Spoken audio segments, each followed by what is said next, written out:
Big boss season 8 లైవ్‌లో అయితే ఒక సంఘటన చోటు చేసుకుంది. అయితే హౌస్‌లో ఉన్న కంటెస్టెంట్స్ అందరి మధ్య నామినేషన్ రచ్చ అయితే మామూలుగా లేదు. నువ్వా నేనా అంటూ పోటాపోటీగా హాట్‌గా సాగుతూ వచ్చింది నామినేషన్ రచ్చ అయితే.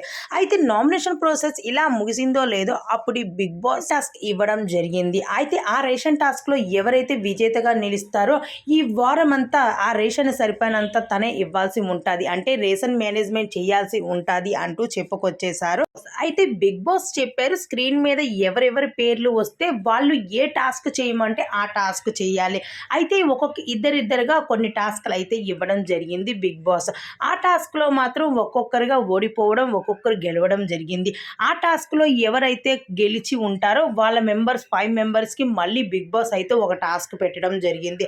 ఆ టాస్క్‌లో అయితే నిఖిల్ అయితే విజేతగా నిలిచాడు. టాస్క్ చాలా కష్టం. కానీ ఆ టాస్క్‌ని ఎలాగైనా గెలిచి రేషన్ మేనేజ్మెంట్ అయితే నిఖిల్ సాధించాడు. అయితే ఇప్పుడు ఈ వారం రోజులు బిగ్ బాస్ హౌస్‌లో నిఖిల్ ఏది చెప్తే అదే రేషన్ అంటూ చేయాలి. అయితే బిగ్ బాస్ హౌస్‌లో ఎవరు మీకు నచ్చారన్నది మాకు రేషన్ మేనేజ్మెంట్ ఎవరు కరెక్ట్‌గా చేస్తారని నిఖిల్